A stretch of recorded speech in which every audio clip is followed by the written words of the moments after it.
usar nosso tempo agora para a administração da palavra. Tiago capítulo 1, versículo 2. Está escrito assim: Meus irmãos, tende grande gozo quando cairdes em várias tentações, sabendo que a prova da vossa fé opera a paciência. Em alguma escritura está obra, paciência.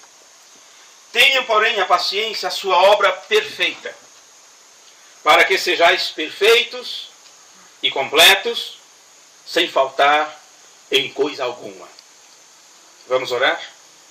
Amado Deus, soberano Senhor, no nome de Jesus Cristo, nós estamos agradecidos a Ti, Pai amado, por Tua bondade para com cada um de nós, por o Senhor ter sido tão misericordioso para conosco, de nos permitir, ó Deus, chegarmos até aqui e juntos com os nossos irmãos podermos falar sobre a Tua palavra.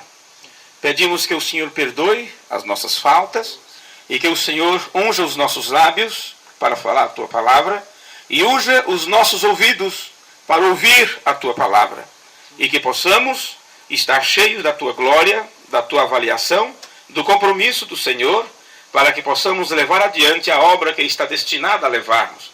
Tu dissestes, ide por todo o mundo, levai, pregai o Evangelho, fazei discípulos, que significa seguidores. Ó Senhor. A tribulação produz paciência, a paciência a esperança, aliás, a experiência, e a experiência produz a esperança. E a esperança não traz confusão, porquanto o amor de Deus está derramado em nossos corações, pelo Espírito Santo que nos foi dado. Nós vemos por esta escritura, meus irmãos, que há um propósito por trás de nossas provas. Nós podemos apresentar um para outro todas as provas possíveis e vamos fazer muito com isso. E para poder dar este brilho, para poder ficar lisinho dessa forma, isso passa por um processo tremendo de polimento e lixação. E começamos a lixar isto com a lixa, vamos dizer assim, de número 36, e aquilo faz muita poeira, porque aquilo come o material e arranca pedaços para lá e para cá. Mas uma vez que sai a parte mais grosseira, então vamos diminuindo aquilo para uma lixa de número 60, e já diminui um pouco a poeira, porque vai apenas alisando, e depois passamos para uma 120, depois para uma 180, depois uma lixa de número 600, até que por último apenas faça algo como um pelo de carneiro por cima, com a cera. Então você encontra essa pedra brilhosa que temos aqui, e isto até quando você coloca próximo do sol, ou quando o sol bate, isto pode refletir como um espelho, não é? Como um espelho. Mas para poder estar nessa situação, isto passou por muitas provas, por muito lixamento, por muito polimento. O nosso dia a dia é dessa forma, e Deus permite. Às vezes temos tantos problemas com famílias, com filho, com marido, com esposa, com vizinho, seja o que for. E às vezes não suportamos. Meu Deus, que faço? Eu não aguento mais isto. E aquilo é uma lixa, simplesmente isso, que para tirar algumas escolas, algumas aparas de tua vida, alguns pensamentos, para que você possa ir adquirindo experiência. Isto, Deus está te lixando. E você não quer isto, porque isto dói, isto arranca pedaços, isto fere, magoa. Mas é desta forma que um caráter verdadeiro, um caráter justo, um caráter humilde, está sendo forjado em você. Porque no final das contas, o que Deus deseja é forjar em nós o seu próprio caráter, a ponto de podermos refletir a imagem de Deus, a glória de Cristo, a ponto das pessoas olharem para nós e ver este homem, esta mulher, é uma pessoa de experiência, é uma pessoa humilde, é uma pessoa justa. Vê quando ele aconselha, quando ela fala, aquilo tem palavras que nos chamam a atenção. Isto não se aprendeu de uma hora para outra. Isto foi por causa de uma vida de dificuldades e um aprendizado, como se você tivesse passado por um terrível deserto. Pelas Escrituras, nos é dito que Abraão não foi provado até depois que ele recebeu a promessa. Só depois que ele recebeu a promessa, ele então foi provado. E assim é com todos os outros filhos de Deus.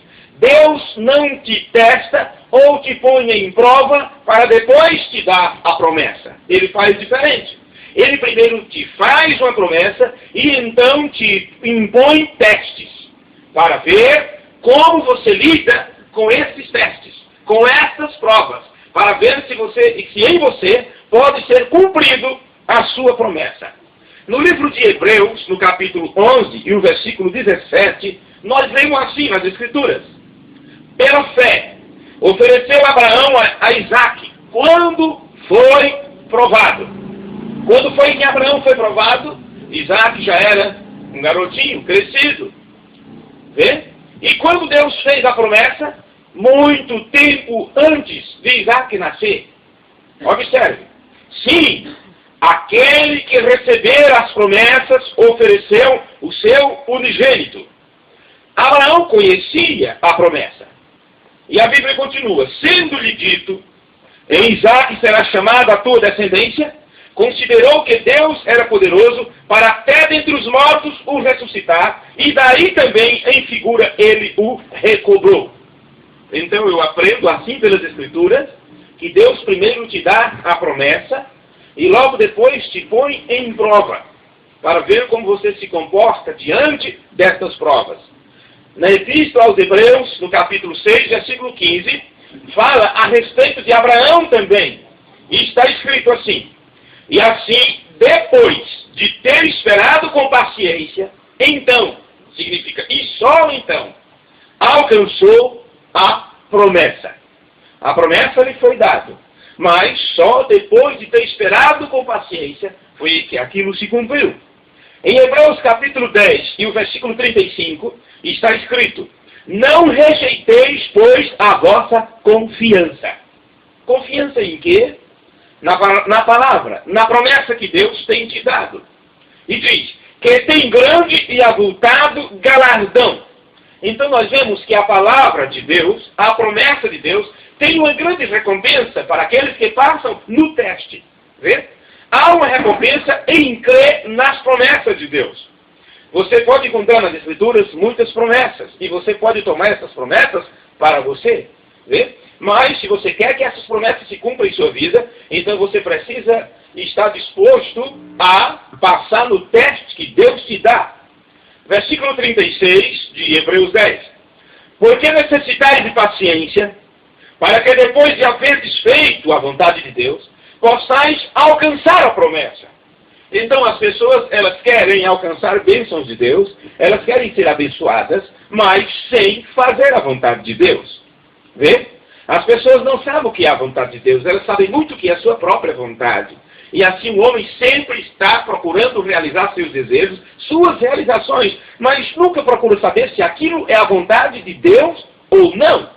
E, não sabendo qual é a vontade de Deus, ele se aventurará por sua própria conta em risco. E isso quer dizer presumindo. As pessoas então continuam apenas presumindo em suas vidas, em suas realizações, em suas decisões. E presumir significa avançar sem autorização, ou sem autoridade, ou sem ter alguém na frente lhes liderando. E o homem não quer mais a liderança divina, ele acha que sabe mais do que Deus. O que tem acontecido nesse tempo final é que o homem tem procurado humanizar a Deus e divinizar o homem. E assim eles pensam que são Deus, sendo que aqueles que realmente são deuses são somente os filhos de Deus que o são.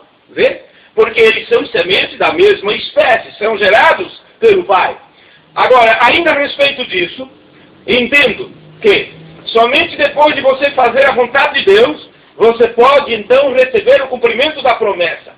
E eu pergunto, quando você adquire a promessa? Quando eu vou receber o que Deus prometeu para mim? Depois de eu haver sido tentado, passado pela tentação ou pelas provações, e depois poderei ser fortalecido. A respeito do Senhor Jesus, estamos falando até agora de Abraão, a respeito do Senhor Jesus, nós encontramos Paulo também falando no livro de Hebreus, capítulo 5, versículo 7. Diz assim: o qual, nos dias da sua carne, oferecendo com grande clamor e lágrimas, orações e súplicas, ao que o podia livrar da morte. Eu encontro as Escrituras dizendo que o Senhor Jesus enquanto esteve naquele corpo de carne, ele orava com oração e súplica, porque ele sabia que tinha um que podia livrá-lo da morte, e este era Deus, o seu Pai. Se tivéssemos prestado atenção nessas escrituras há muito tempo, nunca alguém teria nos enganado com qualquer outra ideia, tentando colocar Jesus no lugar do seu Pai. Porque Jesus tinha um superior sobre ele, a ponto de ele orar com orações de súplica, porque ele sabia que somente Deus podia livrá-lo da morte. Vê? E Deus tinha prometido a seu filho que o ressuscitaria. E por isso ele dizia com toda ênfase: eu serei entregue aos homens, morrerei, mas eu ressuscitarei no terceiro dia. Ele cria nesta promessa. Deus tinha dado esta promessa para ele. E ele cria naquilo que seu pai havia lhe prometido. E quando chegou o momento da promessa ser cumprida, aquele filho foi posto em teste, para ver como ele se comportaria diante dos testes. E ele passou no teste quando ele se desprendeu, se desproveu de suas próprias ideias, seus próprios desejos e vontade, e disse: Pai, se possível, passa de mim este cálice para que eu beba. Todavia não faça-se a minha vontade, mas a tua vontade. Então, quando procuramos fazer a vontade de Deus, estamos prontos para recebermos a promessa. E logo em seguida, Jesus passou pelo processo que passou. E como ele sabia que tinha um que podia livrá-lo da morte, ele enfrentou a morte, de braços abertos. Mas logo depois você encontra 18 escrituras do Novo Testamento testificando que Deus ressuscitou a Jesus de Nazaré. Vê? Ele cumpriu sua promessa. E por isso Paulo está dizendo assim, olha, o qual, nos dias da sua carne, oferecendo com grande clamor e lágrima, orações e súplicas. Hebreus 5, versículo 8. E ainda que era filho, sendo ele consumado, como foi que ele consumou? Sofrendo, adquirindo paciência, desenvolvendo caráter. E só então veio a ser a causa da eterna salvação para todos os que lhe obedecem. É assim que está registrado na Bíblia Sagrada. Jesus tornou-se a causa da eterna salvação, não para todos, mas somente para aqueles que obedecem. Porque assim como ele fez a vontade de Deus, passando do teste, os filhos de Deus procurarão também fazer a vontade de Deus. E o que seria fazer a vontade de Deus? A Bíblia nos responde isto. Vê? Esta é a vontade de Deus, que guardeis os seus mandamentos. Você faz a vontade de Deus quando você guarda a palavra. Mesmo Jesus Cristo, ele teve de sofrer para desenvolver caráter. Lembre-se, as Escrituras dizem que Jesus crescia em graça e em conhecimento diante de Deus e dos homens. Eu gostaria de falar, como eu já vos disse, sobre a prova da fé, e para isto temos que ver todas estas coisas dentro das Escrituras. Nós encontramos em 1 Pedro, no capítulo 1, a respeito disto, e eu gostaria de ler para vocês. A maioria das pessoas, o que elas não entendem é que Deus ordenou uma fé para nós. E esta fé deve nos levar até a própria mente de Deus, para que cheguemos a pensar do mesmo jeito que Deus pensa. Há uma necessidade no ser humano. E desde o Antigo Testamento foi dito que assim como os céus estão mais altos do que a terra, assim também está os pensamentos de Deus com respeito aos nossos pensamentos. Estamos muito baixo. Mas nós precisamos elevar a nossa mentalidade à mente divina. O que nós encontramos a respeito de filhos ou de criação de filhos, hoje está muito difícil criar filhos na sociedade de hoje, porque a sociedade parece que olha mais pelos filhos do que pelos próprios pais. E os pais já não podem mais corrigir seus filhos. Se quem viveu no tempo antigo, quem viveu em gerações passadas, sabe muito bem como era o estilo, o tipo de criação. Mas hoje você não pode nem fazer uma cara feia, porque se a criança chorar de uma forma desordenada, o vizinho já pode te denunciar. Vê? Já pode te denunciar, porque você está matando, está acabando com seu filho. Agora, então a sociedade arranjou a psicologia. E parece que os psicólogos entendem mais de criação do que os pais, e que os avós e tudo mais. Então eles dizem: pais, vocês terão que descer ao nível de mente dos seus filhos. São crianças, são adolescentes. Então você terá que descer ao nível de pensamento deles. Como você com 40, 50 anos, terá que pensar como adolescente para poder entender os problemas dos adolescentes, significando que a experiência que você adquiriu não vale nada. É como se todo o aprendizado que você teve de nada adianta.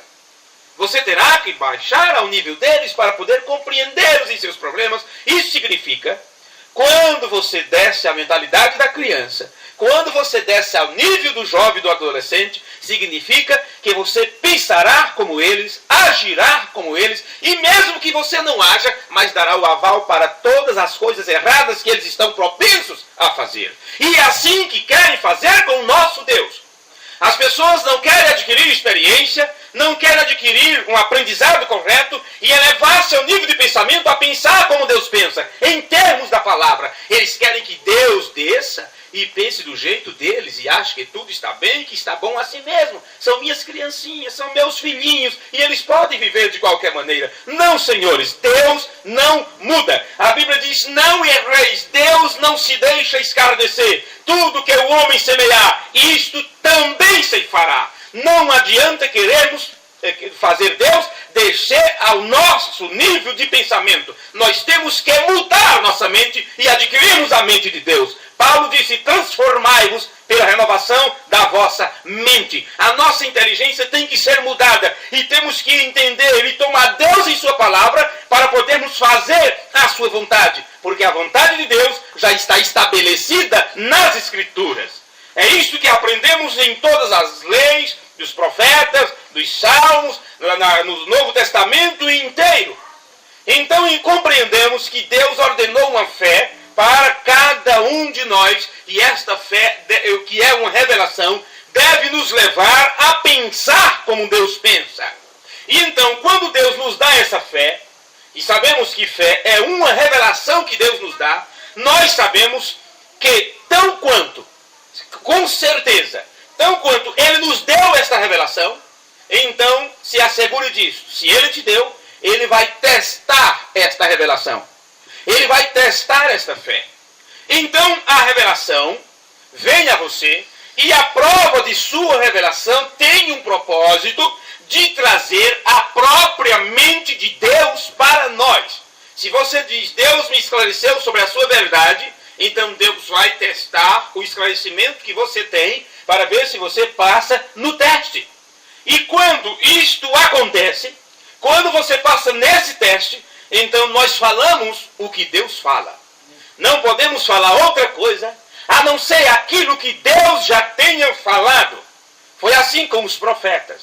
Como seria bom se cada profeta que descesse o morro ou que visitasse aquela aldeia falasse palavras de paz, de alegria, de bonança e prosperidade. Mas quando estes homens chegavam diante das pessoas, eles proferiram palavras de juízo, de destruição, de fome, de seca, porque este era o espírito no qual as pessoas estavam.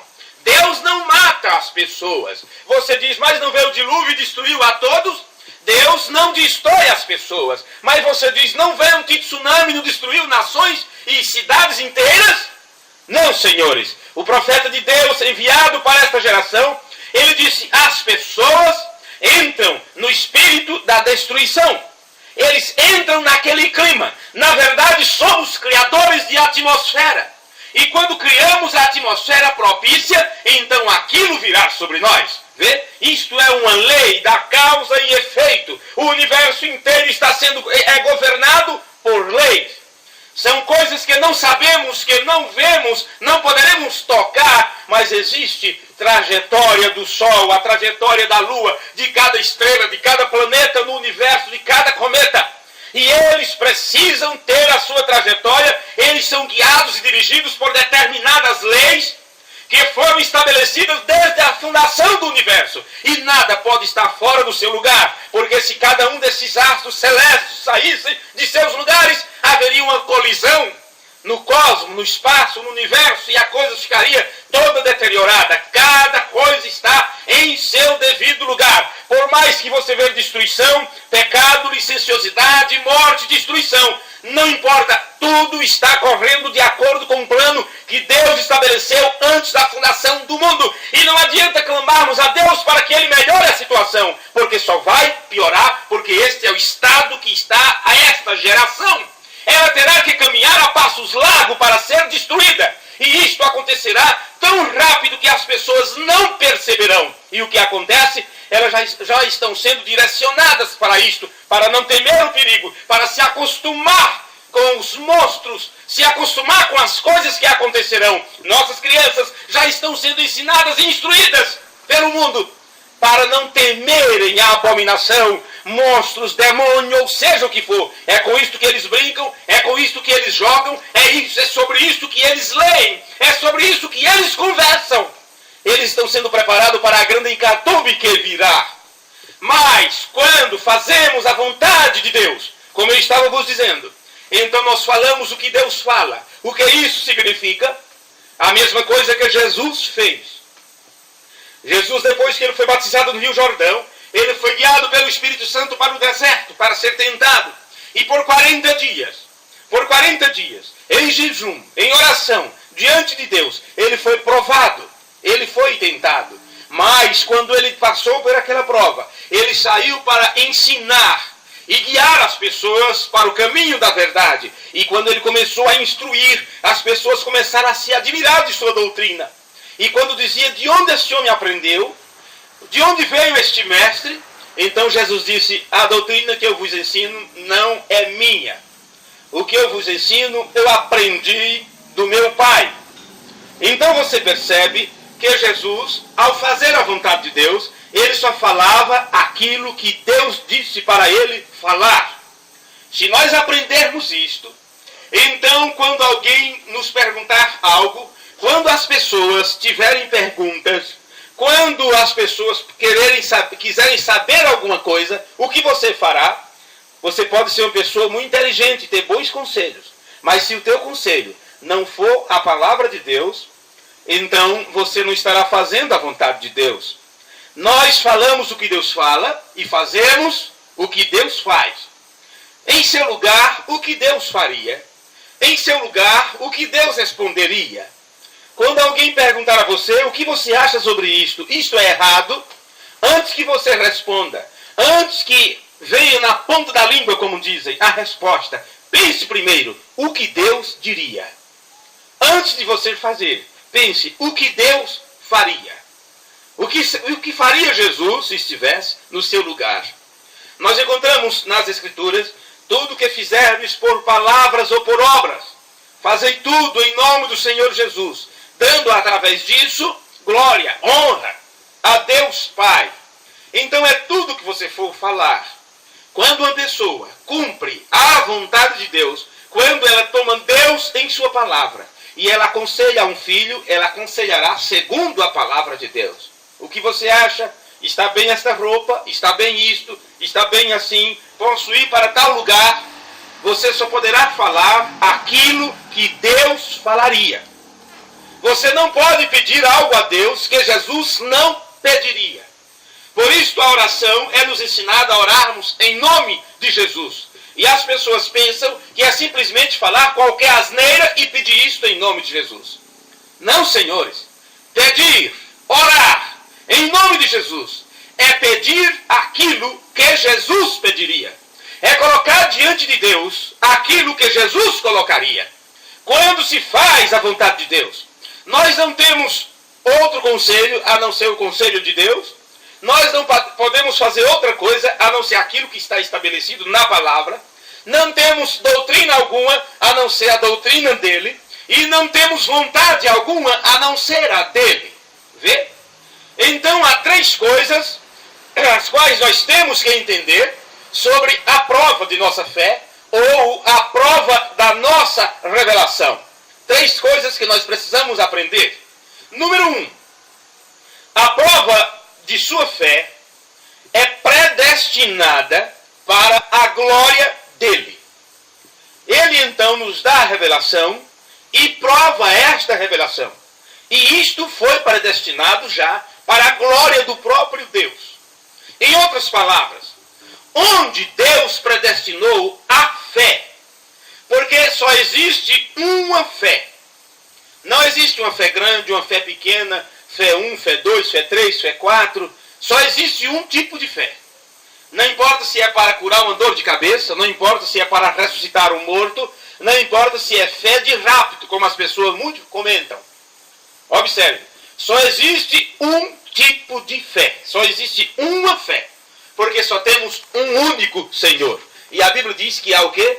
Um só Senhor, uma só fé. Amém? Não pode ter dois tipos de fé. Então essa fé é a doutrina de Cristo. Já que fé é revelação, e a Bíblia inteira é a revelação de Jesus Cristo, se você tem Cristo, se você tem o ensinamento de Cristo, então você tem a fé de Cristo. E Deus ordenou esta fé, Deus ordenou este assunto, ou este ensinamento, para a nossa glória. Então Deus predestinou a prova de sua fé, para a qual Ele selecionou provas específicas. Deus selecionou as provas durante a tua trajetória e onde Ele testaria a fé que você diz que tem nele. A revelação que você diz que recebeu dele. Ele então predestinou algumas provas para te provar na jornada. Número 2. Você é ordenado a passar no teste. Este é um ponto que me deixa muito feliz, que me deixa muito contente, que me deixa animado, que me dá esperança, que me dá confiança. Porque eu sei que é de mim mesmo, e você se conhece melhor que ninguém. Não melhor do que Deus, mas melhor de qualquer outra pessoa você se conhece. E você sabe que se você for colocado em teste, você pode falhar nesse teste. Mas eu quero dizer para vocês que o mesmo Deus que te deu a revelação e que predestinou já as provas que você teria que passar para testar esta revelação, o mesmo Deus já te predestinou para que você passasse na prova. Por isso Paulo diz, quando estou fraco, é que estou forte. Por isso Paulo diz, eu morri, minha vida está escondida com Cristo. Em Deus não vivo mais eu, Cristo vive em mim. Tudo faz parte do desprender de si mesmo, de tirar a sua própria vontade e deixar a vontade de Deus ser cumprida em tua vida. O mesmo que te deu a fé, o mesmo que te dá a prova dessa fé, Ele já te predestinou para que você passasse no teste que Ele está para te apresentar. Vê? Por isto, Apocalipse capítulo 10 diz, e vi descer do céu um anjo forte, e ele tinha um livro aberto em sua mão. Por que ele desce com o livro aberto? No livro está a forma de passarmos. No livro está os testes que ele estabeleceu desde antes da fundação do mundo. E por que ele desce com o livro aberto? Para que você saiba o que ele quer que você coloque na prova. É como se você fosse para uma empresa e enfrentasse a fila para querendo ser contratado para um trabalho. No entanto, o dono daquela empresa conhece teu perfil, conhece teu trabalho, sabe da tua firmeza, ele conhece já você e não conhece os outros. Então ele pensa, eu não tenho por que perder tempo com os outros. Eu não tenho por que perder tempo com os outros que apenas estão em busca de oportunidade, mas eu conheço alguém que tem caráter, que tem firmeza, vê? Que tem orientação, que cumpre com seus deveres, e eu quero contratar esta pessoa. E ele simplesmente vai lá, passa diante de todos, chega até você e diz, olha, quando você entrar lá para a entrevista, aqui está o que vai ser perguntado, e estas são as respostas que eu quero que você entregue lá. Vê? Antecipadamente, Deus fez isto com os seus filhos. Porque Ele nos conhece. Ele sabe de qual semente somos. Ele sabe qual gênero está em nós. Ele sabe qual natureza está em nós. E Ele sabe que a nossa natureza não proveio do mundo. Nós não somos deste mundo. Saímos de Deus, voltaremos para Deus. Jesus nos afirmou isto. E isto é uma certeza que todo filho de Deus precisa ter isto dentro do seu coração, na sua alma. Então ele desceu com o livro aberto, dizendo, é isto que eu quero que vocês respondam, porque vocês foram contratados para estarem ao meu lado. Vê? Pois bem, número 3.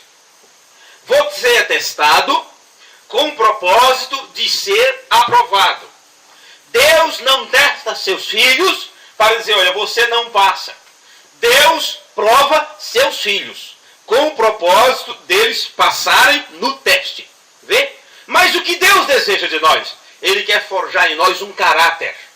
Ele deseja formar em nós seu próprio caráter. Ele deseja que você brilhe, que você reflita de volta a Ele aquilo que Ele te deu.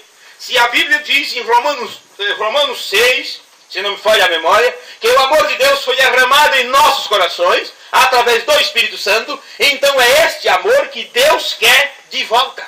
Primeiro Ele nos dá, depois Ele pode exigir de nós. E João, quando ele escreveu sua carta, ele não disse, eu amo, porque Ele primeiro me amou. Vê? Não é que você primeiro amou a Deus, Ele te amou primeiro. Não é que você primeiro buscou a Deus. O homem não busca a Deus. O homem procura se esconder. Mesmo quando ele procura uma religião, ele não está buscando a Deus. Ele está querendo se livrar dos seus problemas, de suas doenças. Ele quer estar no lugar onde possa ter amor, onde possa ter aceitação.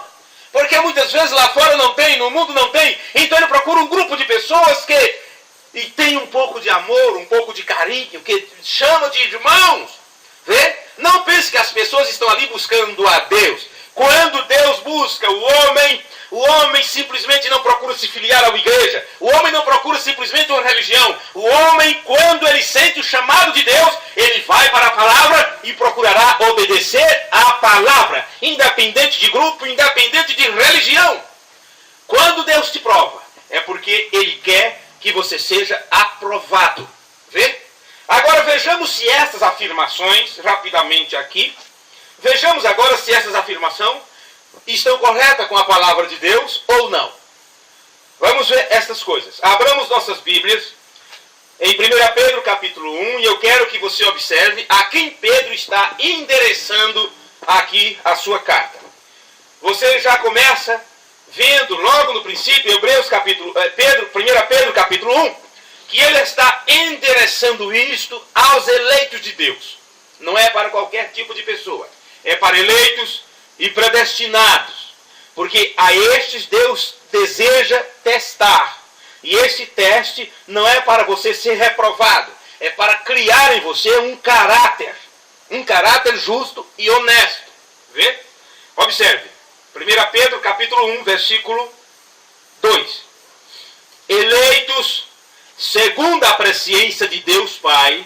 Vê?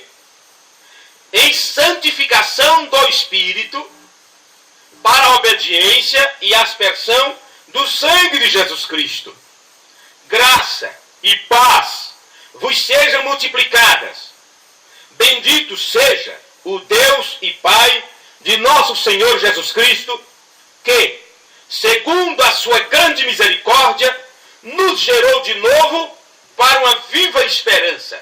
Isto é, uma esperança viva. Ou uma esperança que foi vivificada. Veja isto.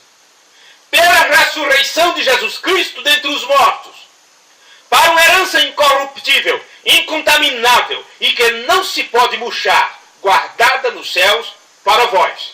Então nós vemos que esta esperança nos mantém vivo e vivendo antecipadamente da herança. Antecipadamente já estamos vivendo da herança que Ele nos deixou. E entenda que Pedro está direcionando isto para os eleitos. Estes eleitos são filhos de Deus. E estes filhos de Deus precisam herdar. Porque todo filho termina no final herdando. Não é?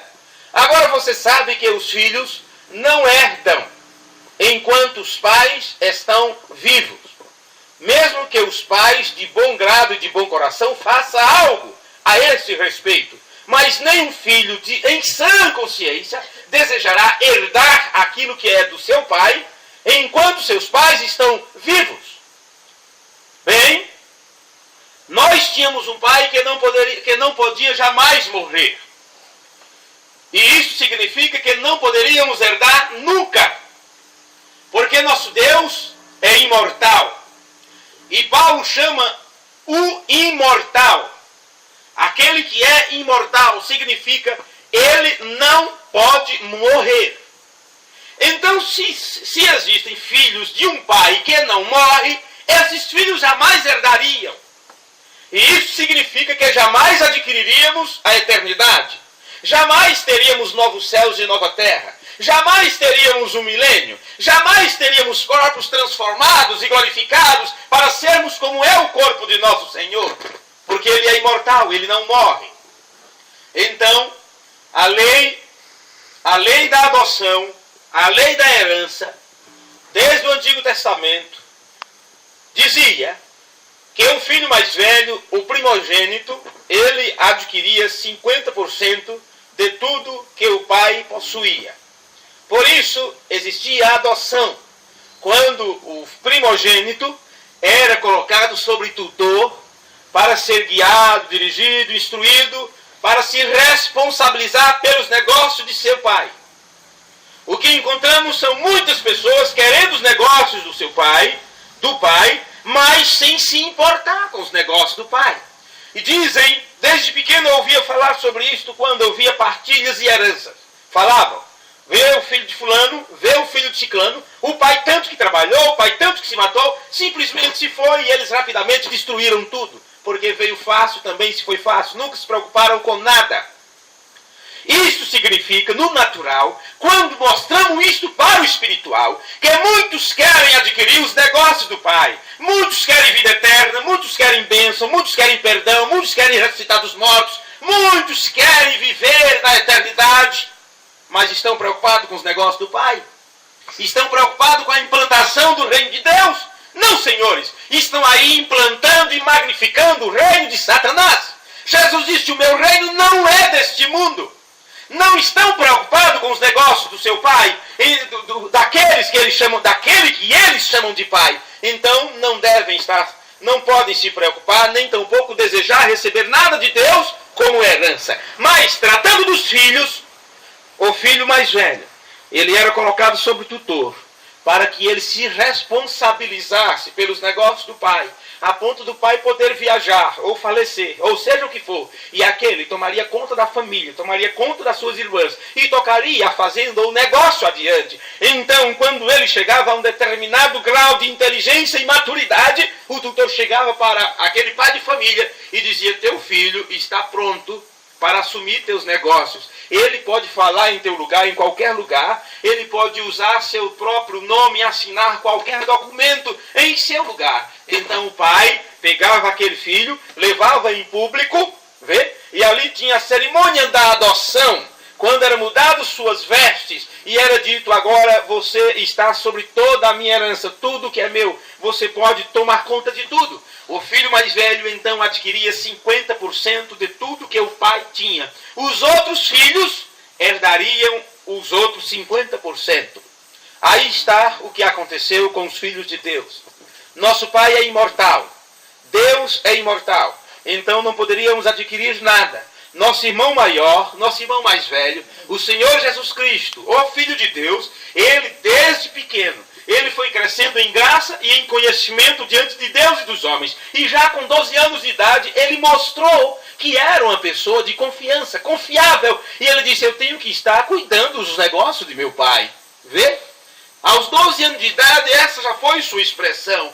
Então, aos 30 e poucos anos, ele subiu acima do monte, e lá com 3 testemunhas, Pedro, Tiago e João, ele passou pelo processo de adoção, suas vestes se tornaram resplandecentes, e tinha ali testemunhas tanto do lado natural como do lado espiritual. Moisés e Elias também estavam ali para testificar daquilo, e a voz do céu disse, este é meu filho amado, a ele ouvi. Lembre-se que no Jordão foi dito, eu tenho prazer de habitar nele. Mas agora foi, a ele ouvi. Em outras palavras, ele não falará outra coisa, a não ser aquilo que eu tenho lhe ensinado. Ele não dirá outra coisa, a não ser aquilo que aprendeu comigo. O meu julgamento está sobre ele. Por isso Jesus disse, como eu ouço, assim eu julgo. Isso significa que tudo o pai lhe dizia o que fazer. Então, o que é que ele fez? O nosso irmão maior tomou o nosso lugar, assumiu o nosso lugar e disse, pai, eu sei que eles jamais poderiam herdar os outros 50%, porque tu és o imortal. Então eu assumo o lugar dele e reparto com eles aquilo que é meu. Então Paulo disse, nós somos herdeiros de Deus através de Cristo. Co-herdeiros com Cristo. Vê? Porque ele nos deu isto. Ele nos proporcionou isto. Então nós encontramos pelas Escrituras que isso se refere unicamente para os filhos de Deus, para aqueles que Jesus não se envergonha de chamar de irmãos. E por que Jesus não se envergonha de chamar de irmãos? Pense em uma família, e naquela família tem sempre um que está lá fora, que é a vergonha da família. Não falo apenas de alguém que fez algo que você não gostou e tal, mas aquela pessoa que você sentiria vergonha de dizer aquele é meu irmão ou aquela é minha irmã. Pense em alguém assim. Aí você poderia chamar de a ovelha negra da família, que se você não tem cuidado colocará todo o rebanho a perder. E como vai pôr o rebanho a perder? Porque tudo que o comportamento daquela pessoa reflete na família. Não é o filho de fulano, não é a filha de ciclano. Veja que situação. O que aconteceu? Bem, quando se trata da família de Deus, não haverá nenhuma ovelha desgarrada. Todas serão chamadas para o redil. E para se assegurar que será assim, o próprio Deus tem descido à terra e tem manifestado sua presença. Porque Ele, Deus mesmo, é o sumo pontífice, é o sumo pastor. Ele é o pastor dos pastores. É o pastor que ministra até mesmo para Jesus Cristo, que ele disse, eu sou o bom pastor. Mas ele tinha um pastor sobre ele. Porque a Bíblia diz, marido, cabeça da mulher, Cristo, cabeça da igreja, Deus, cabeça de Cristo. Amém? É assim que está nas Escrituras.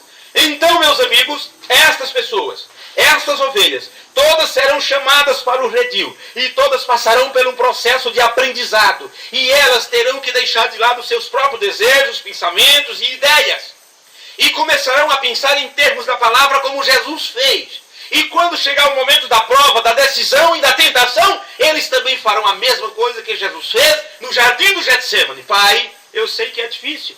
Eu sei que está complicado. Eu gostaria muito de ser diferente disso, ou de fazer diferente disso, mas que a tua vontade seja feita. E assim, todos terão o mesmo sentimento que esteve em Cristo Jesus. E que sentimento foi este?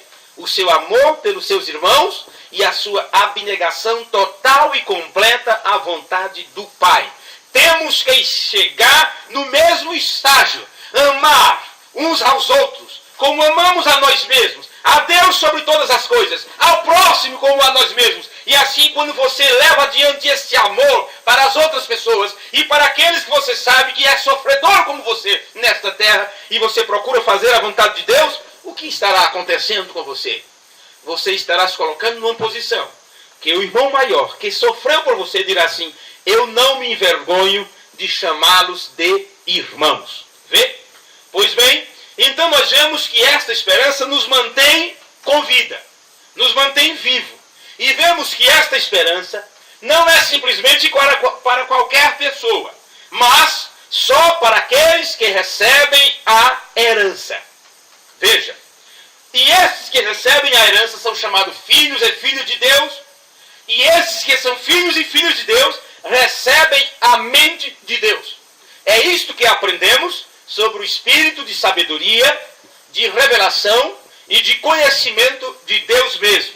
O apóstolo Paulo, quando ele escreveu a carta aos Efésios, no capítulo 1, versículo 17, ele disse, para que o Deus de nosso Senhor Jesus Cristo, o Pai da glória, vos dê em seu conhecimento. Veja, isso significa vos dê no conhecimento dele mesmo. É o conhecimento do próprio Deus que vem ao crente. Não é um conhecimento que você adquire. É o conhecimento do próprio Deus que vem a você. Veja como está nas Escrituras. Para que o Deus de nosso Senhor Jesus Cristo, Pai da glória, vos dê em seu conhecimento o espírito de sabedoria e de revelação. Para que Deus dá para mim e para você o espírito de sabedoria e de revelação no conhecimento dele? Para quê? Observe para quê. Versículo 18 de Efésios 1. Tendo iluminados os olhos do vosso entendimento.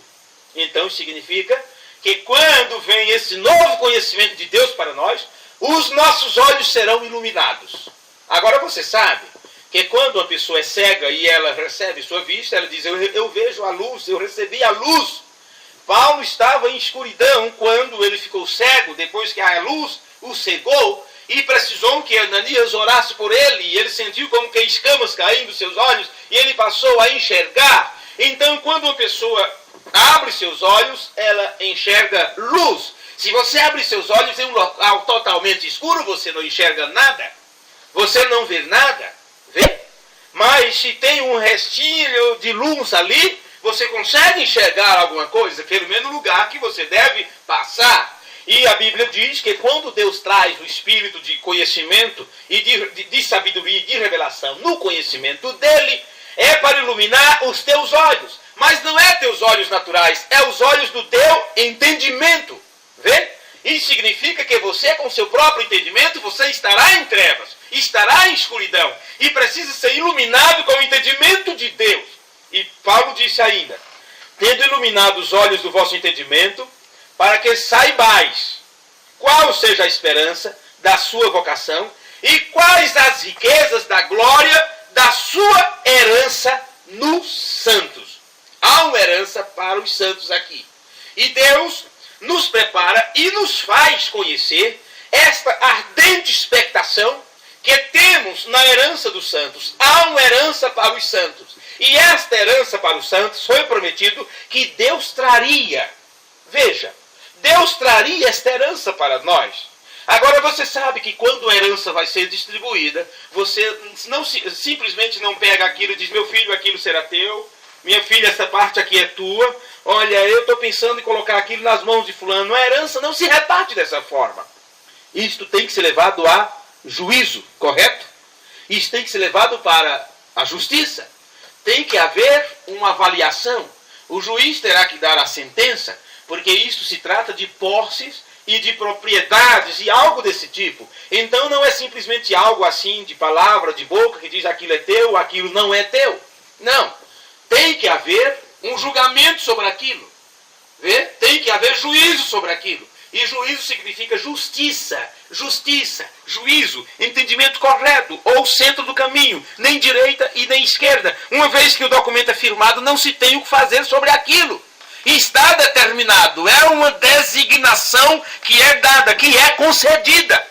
Agora você encontra nas Escrituras que quando Deus dá a você o conhecimento dele e o espírito de sabedoria e de revelação, é ali que você conhece a riqueza da sua glória nos santos, da sua herança. Então isso mostra para você que quando isto vem, então você possui já esta herança e você reconhece que herança é esta. Agora, o que eu quero vos dizer com tudo isto, falando sobre herança, é que temos aprendido que o juiz tem descido, o juiz de toda a terra tem vindo, exato, trazendo julgamento para a terra.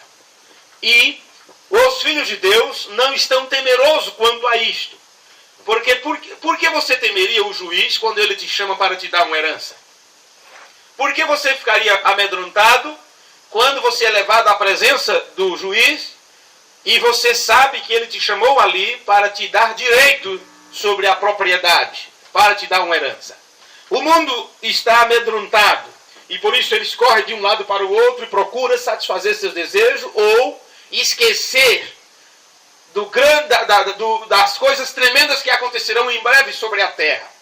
Mas os filhos de Deus, eles estão vivendo em esperança porque eles sabem quais são ou qual é sua herança nos santos. E esta herança nos santos, o próprio Deus tem descido já para nos atestar, testificar isto para nós. Então nós vemos que esse Espírito em nosso meio, o Espírito Santo, ele nos prepara para o recebimento de nossa herança. É uma preparação, é um intervalo, é como se você estivesse na sala da frente e ele vem te preparar dizendo, olha, está com seus documentos prontos? Como é que está o RG? Está tudo certinho aí? Tudo que foi exigido está tudo em mãos? Sim, porque lá já vamos passar a escritura. E quando passar para outra sala não tem demora, é só chegar, você assinar, está tudo ok. Vê? Para isto Deus desceu com o livro aberto, te mostrando o que ele exige de você. Não podemos errar nesse teste. Não podemos falhar. Não temos mais tempo para continuar dando volta pelo deserto. Porque não é mais tempo de peregrinar no deserto. Não é mais tempo de esperar maná cair. Não é mais tempo de esperar cordonizes vir. Não, senhores. É tempo de entrarmos na terra, é tempo de possuirmos a terra. E lembre-se que quando Israel entrou na terra prometida, parou o maná, parou essas coisas todas, e eles começaram a comer do fruto da terra. É tempo de você possuir a sua herança. Há promessas de Deus para nós, e nós encontramos nas Escrituras isto. E eu gostaria de agradecer a presença de cada um de vocês que tem vindo, que tem feito esse esforço para ouvir essa simples palestra. E eu gostaria de concluir esta primeira parte lendo para vocês o que disse o mensageiro de Deus para o tempo do fim, o reverendo William Marion Branham, no sermão 70 Semanas de Daniel. Ele disse no parágrafo 36: você se lembra de Daniel? Daniel 12, ele disse: o sábio entenderá nesses últimos dias. Foi dado a ele o espírito de sabedoria, entra na igreja para ser conhecido por ela pela revelação do Espírito Santo, trazendo a igreja para dentro e revelando em que dia estamos vivendo. Vê? Observe estas palavras. O espírito de sabedoria entra na igreja. O que Paulo disse em Efésios 1, versículo 17 e 18, que Deus mesmo, ele dá em seu conhecimento o espírito de sabedoria e de revelação. E o mensageiro de Deus para o tempo do fim, ele está dizendo: o espírito de sabedoria entra na igreja para ser conhecido por ela, pela revelação do Espírito Santo, trazendo a igreja para dentro e revelando em que dia estamos vivendo. Assim como Gabriel veio a Daniel, o Espírito Santo vem à igreja nos últimos dias para revelar estas grandes, profundas e secretas coisas. Você entende agora? Amém?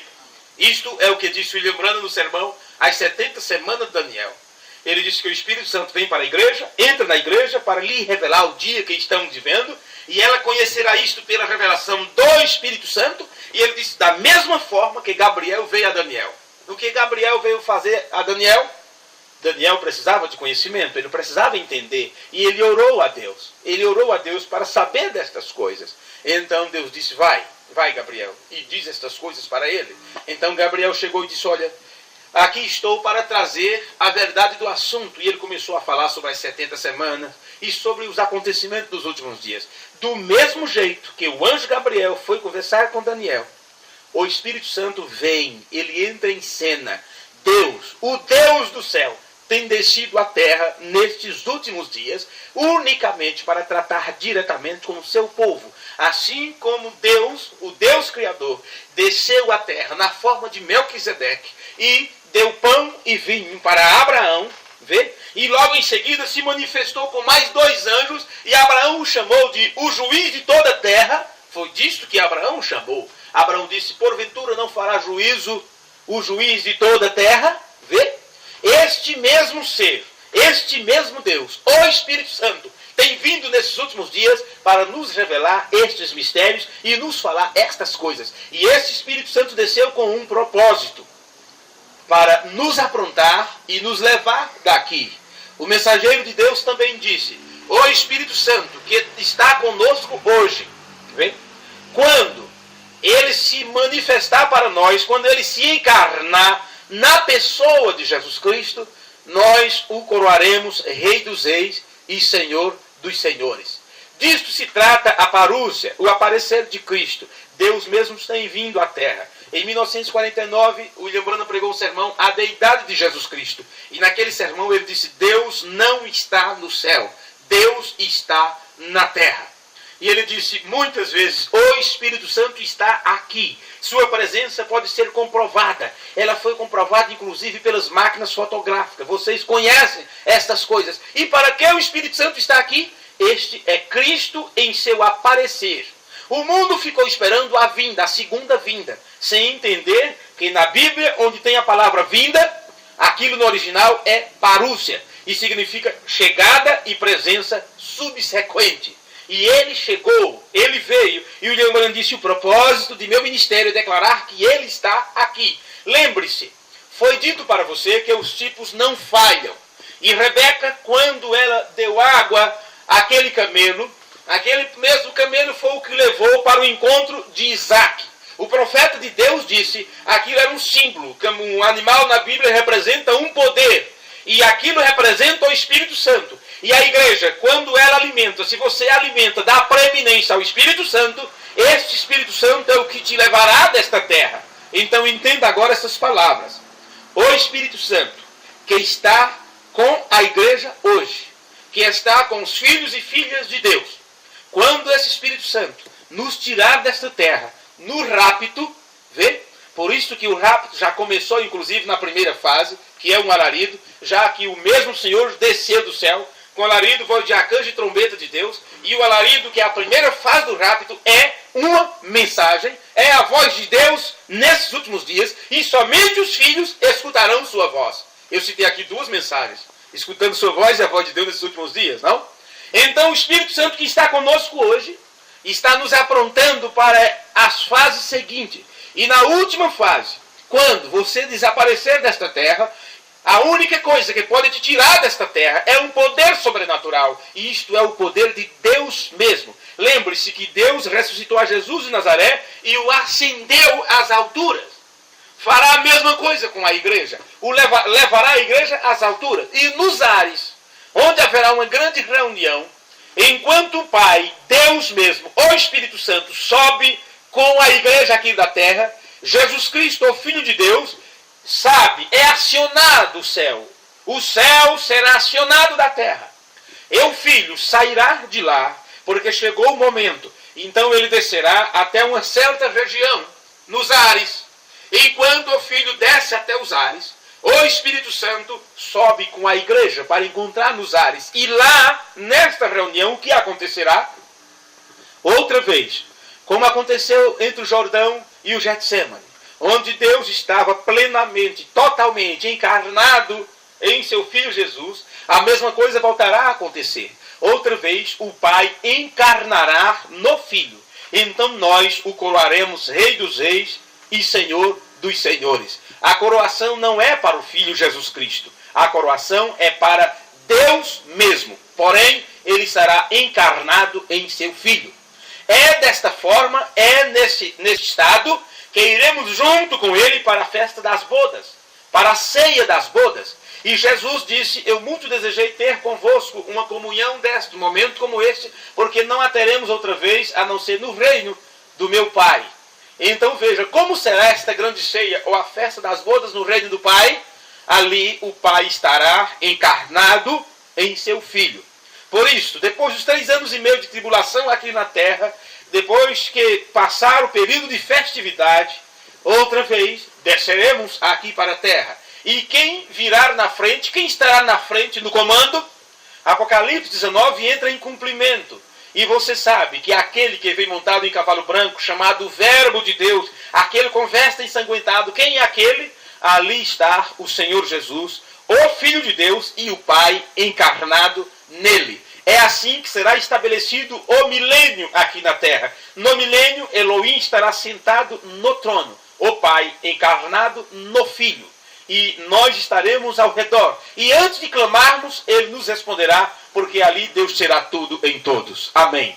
Que o Senhor vos abençoe. Oremos. Pai bendito, Deus eterno, te agradecemos, meu Deus, por este instante, por esta hora, por tudo que o Senhor nos tem feito, por tudo que o Senhor nos tem dado. Obrigado, Senhor Jesus, por cada um dos meus irmãos e de minhas irmãs. Que o Senhor nos ajude a compreender mais a Tua palavra. E que o nome amoroso de nosso Senhor Jesus Cristo seja cada dia magnificado, Pai. Ajuda-nos a compreender as Escrituras, Senhor. Abre os nossos olhos para ver, abre o nosso entendimento. Ajuda-nos e nos perdoa. Dá aquilo que temos necessidade, Senhor. E a maior necessidade que temos é do Espírito Santo. Encha-nos com a Tua palavra e com Teu Espírito, e que possamos a cada dia crescer na graça e no conhecimento do Senhor.